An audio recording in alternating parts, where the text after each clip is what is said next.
Good morning. I'll call to order this morning's regular meeting of the Zoning and Planning Committee. Today is September 11th, 2014. I'm Lisa Bender, the committee chair, and I'm joined by my colleagues, Council Members Reich, Goodman, and Council President Johnson. We are a quorum of the committee. Today we have 4 items on our agenda. One item was both a public hearing and a piece on our consent agenda items 1 and 2. That's the Theater Garage and Marquee Apartments at 2004 and 2018 Lindell Avenue South. That application has been withdrawn by the applicant. So I'm assuming we will not need to open and close the public hearing. Okay. I'll finish up with the agenda and go back to that. Item number 3 is regarding farm stand regulations to approve ordinances amending Title 20 of the Minneapolis Code of Ordinances related to farm stands. And item number 4 is designation of the Webster Dinard residence at 1729 Morgan Avenue South as a local historic landmark with a couple of conditions. So I would like to pull item number 3 for some discussion. And then, okay. Let's see. To make this the most simple, I think what I'll do is move item number 4 for consent. That is the designation of the Webster Dinard residence at 1729 Morgan Avenue South. Is there any discussion of that item? I will just mention that this was brought forward by the homeowner, Dennis Dinard Jr., and so there was a lot of work that went into designating this property from the owner of the property, and it's a really important work of the architect, as well as has a significance as a cultural significance because of the contribution to fair employment practices and the civil rights efforts in Minneapolis of Emer Spencer Dinard. So we're happy to designate this today. Is there any further discussion? Seeing none, I'll move approval. All those in favor say aye. Aye. Any opposed, nay. That item carries. So then I'll return to the public hearing. This was for the Theater Garage and Marquee Apartments. Again, the applicant has withdrawn this. I will open the public hearing and see if anyone wants to speak. Anyone would like to speak on this item? Okay, seeing none, I will close the public hearing. And then I will move. Thank you. The city attorney has a Chair Bender, just to clarify this a bit, it was actually the property owners. We do have withdrawal letters from all of the property owners, including Theros and their corporate entity. They had terminated the agency relationship with the applicant. And then, of course, the property owners have the ultimate say here, and they requested withdrawal of the applications and renounced any planning commission approvals that they had because they were under appeal by a neighbor. In addition, specifically also the withdrawal of the rezoning application by Theros, the corporate entity there, essentially renders the rest of it moot anyway. So the advisable action for the committee is to accept the withdrawal of all of these items and then go ahead and delete from the agenda. Great, thank you, Mr. Nill, for the clarification. So I will move to accept the withdrawal of the conditional use permit variances and site plan review applications and to delete this item from the agenda. That's for items 1 and 2, both regarding this application. Is there any discussion? I will just note that we've also asked, and it sounds like it will be fine to refund the cost of the appeal now that the application has been withdrawn. So with that, all those in favor, please say aye. Aye. Any opposed, nay. That carries, and that has been deleted from the agenda. Finally, we have item number 3, which is zoning code text amendments regarding farm stand regulations. This does have one change that was recommended by the Planning Commission, and then Councilmember Reich also has a motion that is in front of the committee. Councilmember Reich, do you want to speak to that? Thank you, Madam Chair. Yeah, the simple change that's before you is to change the ending time, which is subsection 3. Sales shall be limited between 7 a.m. and 7 p.m. and modify that to sales shall be limited from 7 a.m. to sunset. Okay. Councilmember Goodman. Thank you, Madam Chair. I'm just wondering if the staff could tell us what zoning districts these for sale farm stands would be located in. Sure. So farm stands are allowed as accessory to market gardens, urban farms, and community gardens. And let me find, I think I have a table that shows.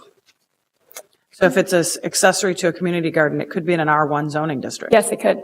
It would be allowed in almost every zoning district, only specifically prohibited in the I3. Okay. Council President Johnson. Thank you, Madam Chair. So, this is our existing ordinance, and we only change it to our. No, that's Kevin's change. The change to the ordinance would be essentially removing our specific development standards for farm stands from the temporary use chapter to the accessory use chapter, eliminating the requirement for a temporary use permit. And then Community garden, meaning empty lot on the block, put up a farm stand and sell. Yes? Yeah, okay. Yes. Okay, thanks. And then an overview of the changes that this brings forward. yeah, definitely. So the major changes is pulling it from the temporary use chapter and amending some references to the part of the code that would reference back to the temporary use chapter. And then the major or the more significant changes are to the 6 development standards. Most of them would stay the same. However, farm stands would be allowed to be in operation for 75 days a year rather than 15, which they are now. And they would be, it wouldn't be limited to just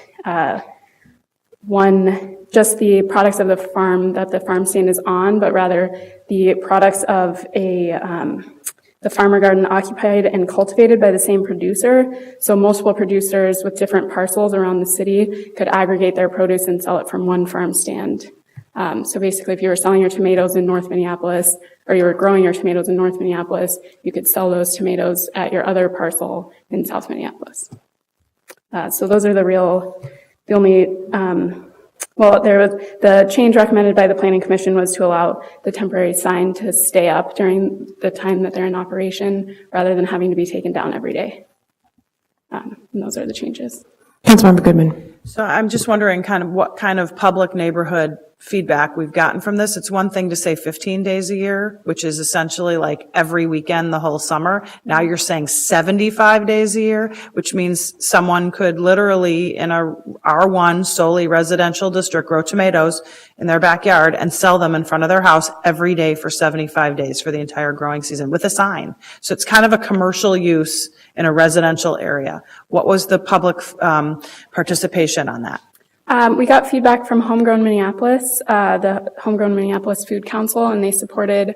But I'm talking about neighborhoods, not advocates. We actually didn't receive very much feedback at all. What did you do to solicit feedback? Because I go to neighborhood meetings every month, and my word, I didn't know about this. We didn't discuss it at any of our neighborhood meetings. What was the public participation portion of this? Just the neighborhood notification. So in the mail over the summer. Yes, it would have been for the Planning Commission hearing, which was August 11th.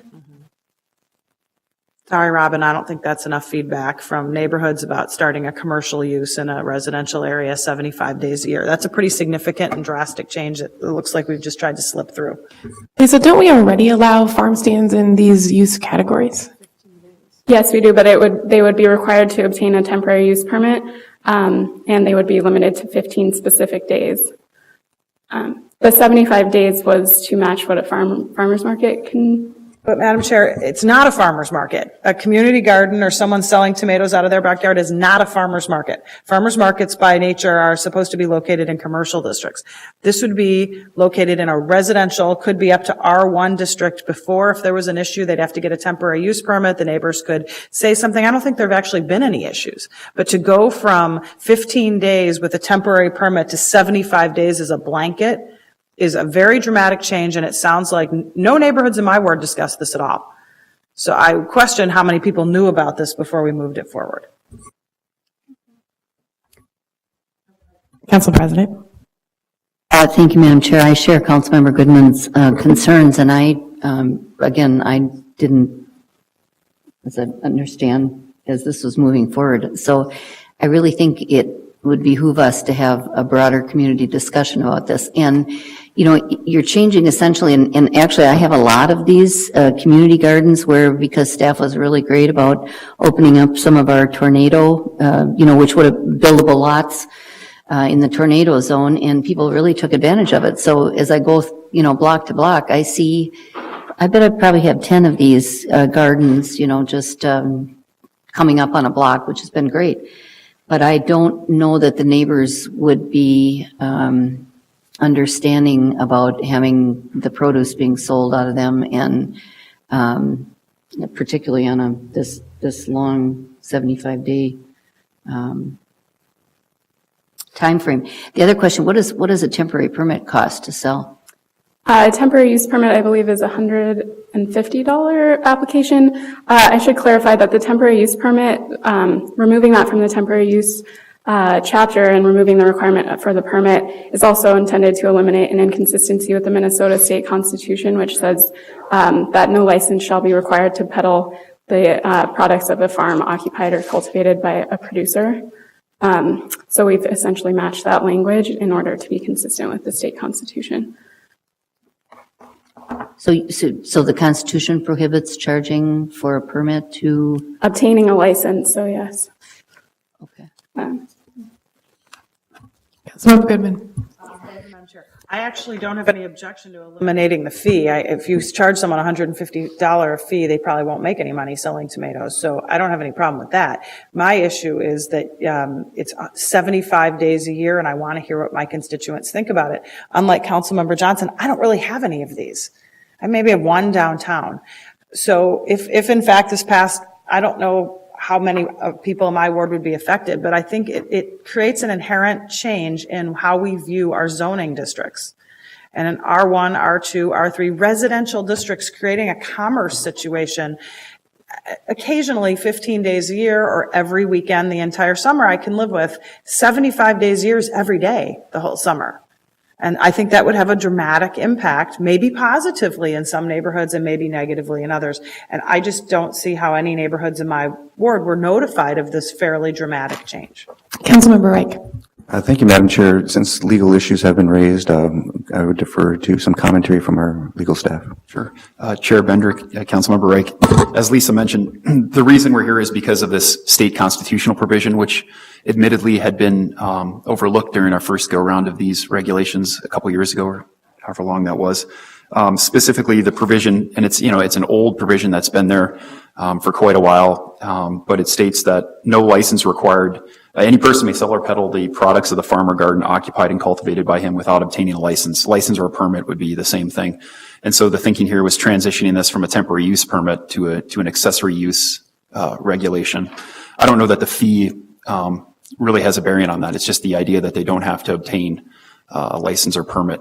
Now, certainly they're subject to all other reasonable regulations. And so in terms of your policy decision on days of operation, you can certainly do that. You could change that today if you wanted to, and make that something less. So. Thank you, Mr. Nielsen. I guess I'll chime in here and say, this is something I heard a lot about from farmers. The 15-day limit was extremely arduous for folks who are trying to grow and sell food in the city, and this council previously had made this legal for the first time in decades, which I think is the right thing to do. We want to increase access to healthy food. We want to encourage people to use their land to grow food, but to choose 15 days out of the year that their food would be able to sell, it was creating a huge barrier for people doing the right thing. And so this duration of 75 days is intended to allow people to take advantage of the opportunity to grow and sell food within the city. So I'm very supportive of this change. Happy to take further discussion. Does anyone have any other comments? Councilmember Goodman. Well, Madam Chair, if you followed that logic, you would say that you should allow people to sell furniture outside their house for 75 days, because that's recycling and that is reuse, and we care about that from an environmental point of view, but I don't think you can have a garage sale of 75 days a year, can you? I suppose, I know the answer to this, but Mr. Wittenberg can clarify it. So I think that it's a dramatic change from 15 days to 75 days, and I want to know why we haven't had more fulsome neighborhood discussion about it. Like I said, I don't object to the eliminating a fee, and I don't object actually to more days, but in residential areas, so in commercial areas, have a farmer's market every day. It's a commercial area, you would expect commercial activity, but in a residential area, you wouldn't expect commercial activity, and in fact, we prohibit allowing people to have garage sales which sell reused things that don't go into the waste stream, which is consistent with our feelings about environmental activism and recycling, 75 days a year. Do we, Mr. Wittenberg? Chair Bender, Councilmember Goodman, I believe garage sales are limited to something like 3 sales per year along those lines, yes. And if I could just add a little bit of context, I believe we've received 2 requests for temporary use permits for farm stands. So certainly we've had far more than 2 garage sales over the course of the summer. So there's a little bit of a difference in the scale and proliferation of those types of sales. Can I also add something? I just want to clarify that they would only be allowed accessory to a community garden, an urban farm, or a market garden, so it wouldn't be allowed accessory from your own house. Understanding that community gardens can be in residential districts, but it wouldn't be your own homegrown tomatoes. Just want to clarify that. Council President Johnson. Thank you, Madam Chair. And, it's the old story. Where is this going to happen? Where is this going to happen? Where the opportunity presents itself. And I've had experience with folks who've had more than 3 garage sales in a year, because the economics of the neighborhood, make that an attractive thing to do. So I think we have to think about the overall consequences about what our actions open up for neighborhoods that are challenged, and I'm really concerned about this. And I could see, not that everyday sale next to my house that because a tornado hit a house. I think this needs more public vetting in places where it will actually happen. Councilmember Goodman's right. Nobody's going to be having a lot in Kenwood because it's too dang valuable. But in my neighborhoods, we've got hundreds of vacant lots. And I'm glad people want to use them for community gardens, but do we want to have a farm stand on every block? I think it's dangerous for neighborhoods that are really challenged. Wait, Lisa, could you explain the process by which you go through to start a community garden or a farm, the other uses that this would need to be accessory to? A community garden, I don't believe requires a permit. A farmer's market does require a permit. We also have mini markets, which would be under 5 vendors, basically just a mini farmer's market, which also would require a permit. So unless I'm mistaken, I think the community garden is the only thing that wouldn't require a permit. However, if you're constructing any structure over the certain size limit, then you would need a permit for that on that community garden. Councilmember Goodman. So I'm sensitive to wanting to do something. Why don't we just move this forward, but eliminate community gardens? Because market gardens and the other version are in commercial districts, and open it up to them for 75 days, because obviously we don't need to be restricting things in commercial areas for any period of time, and vet the issue of community gardens over the winter. We're at the end of the season now. I mean, maybe not the end, pumpkins, gourds, et cetera, but there's not a rush to do this with community gardens now. And I'll note, I do have one, by the way, vacant lot with a garden on it in my ward in Kenwood, Councilmember Johnson, and I think that people would be annoyed if cars were coming 75 days a year. And I also think that they could be growing things at a different plot in the city and moving them to places like Kenwood to sell, where tomatoes probably would sell for 5 times as much. That said, to overcome, I think we should eliminate the fee, of course, because I don't think you can make any money actually selling tomatoes. that way. So I guess I would make an amendment to just strike the word community garden and leave in the other two, which are market gardens and what is the other one? And direct staff to do a little bit more public outreach with regard to the community gardens, not to rule it out, but just to do some outreach to find out what people who live near them think. Perhaps the way to do that is to identify where the community gardens are and notify the people in that area about a change. And if people don't have a concern about it, we can make the change in February and it can start in the beginning of the growing season.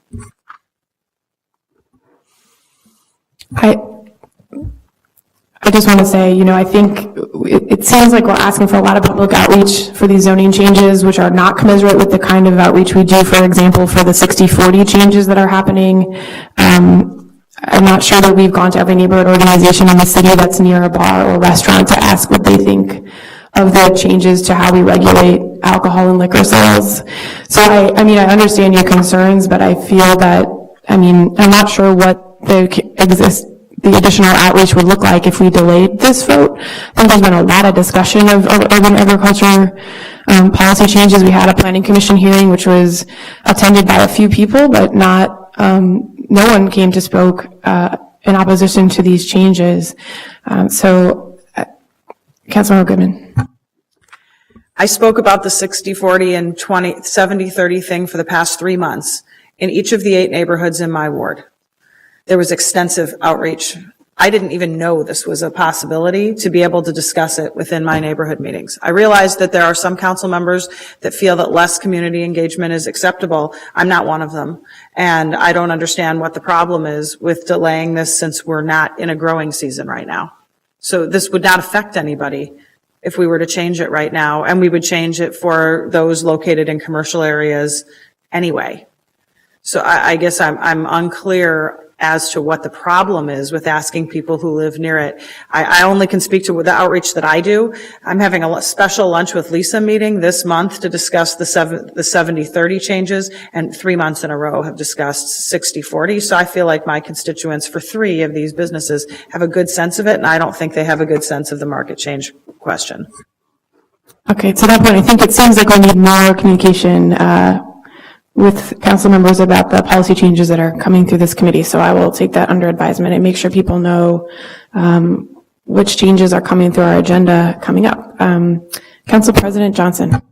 Thank you, Madam Chair. And, I think one of the things that has, for me, been a concern is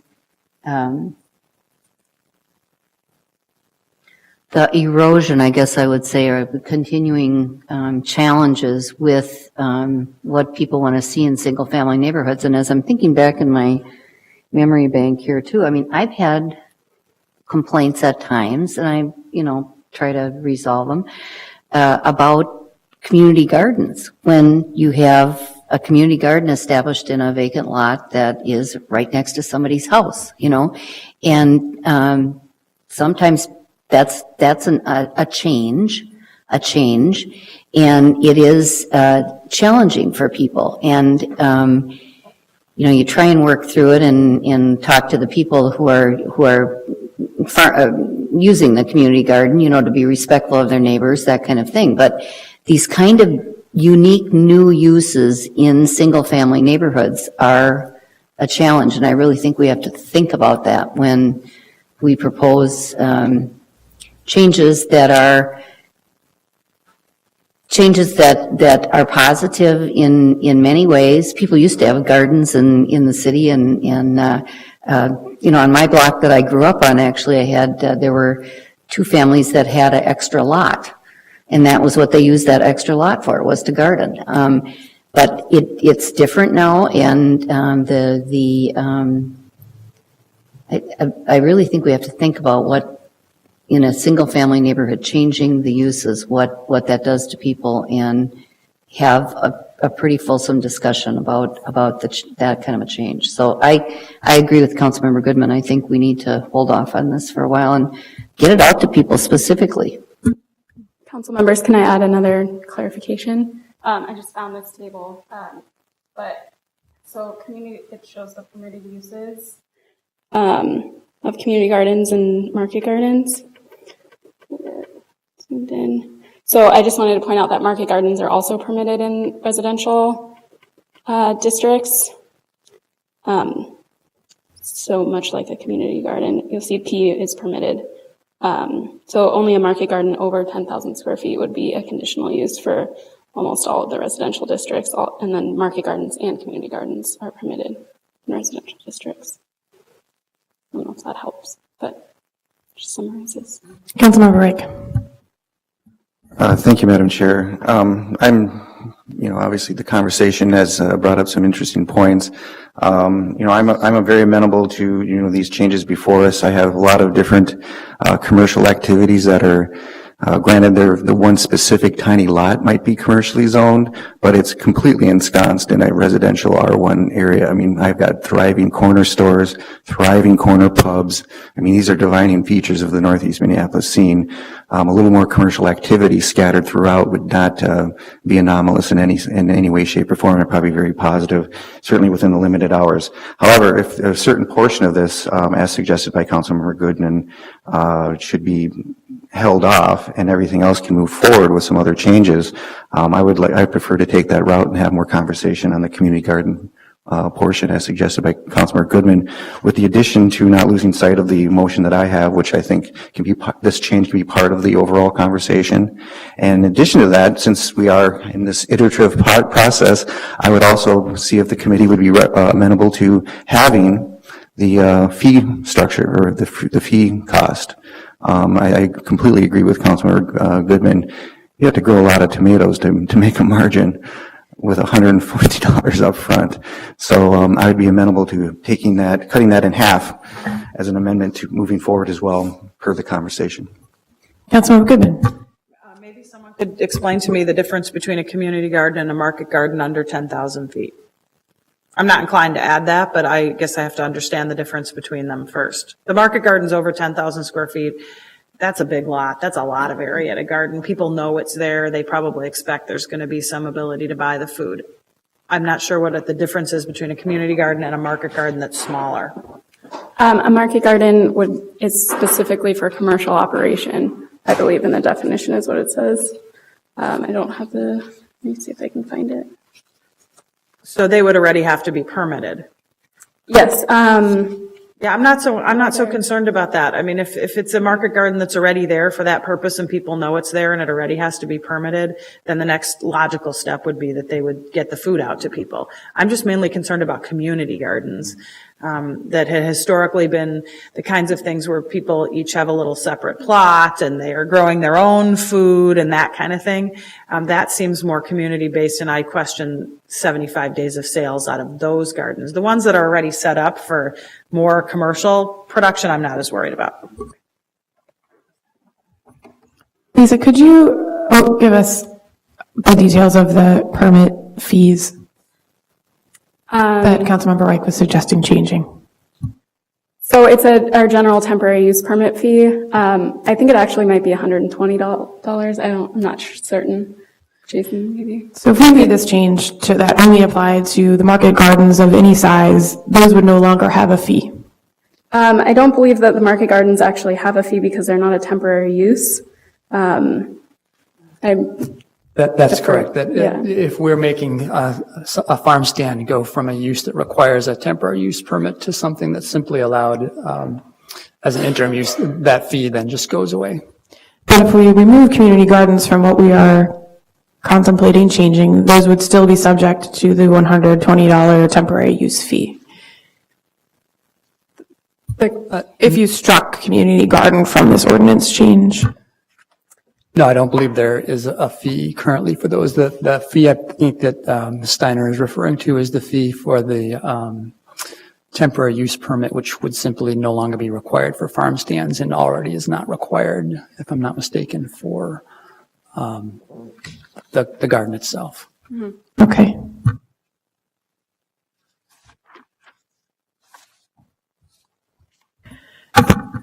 Okay, well, I mean, I'm going to make a motion to move this forward without recommendation, because I think there are a lot of our colleagues on the council who are very supportive of these changes, who've been very engaged. I'm not sure how my colleagues will feel about that, but I will move to forward this without recommendation, including the changes recommended by the Planning Commission, as well as Councilmember Rake's motion, which is before us. Is there any discussion? Councilmember Rake. Thank you, Madam Chair. Just for clarification, are we moving this forward without recommendation with the amendments that we have concurrence on? I was just moving your motion. Oh, okay. So that would be approval of the amendments? The entire package, yes. Okay, as amended? As amended by your motion. Okay. Councilmember Goodman. Okay, I'm not going to support that, because that's kind of an attempt just to say we don't care what you say, so I'm going to actually ask Council President Johnson to vote no on the entire thing, and then what you'll get is a complete no vote.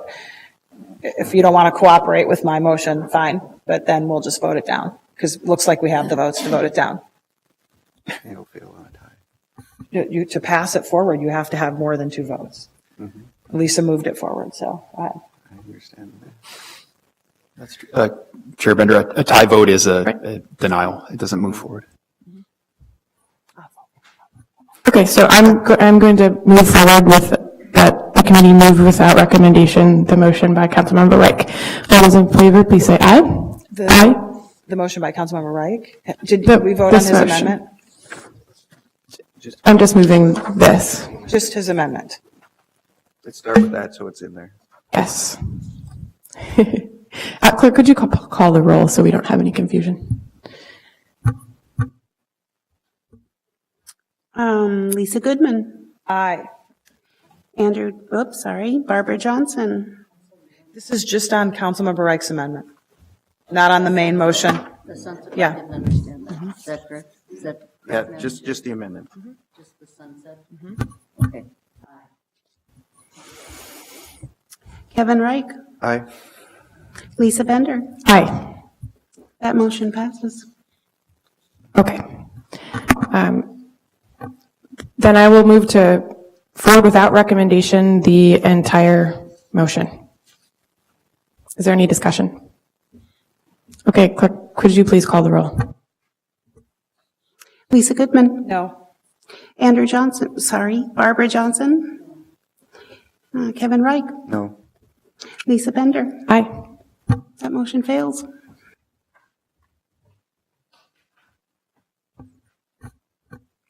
Okay.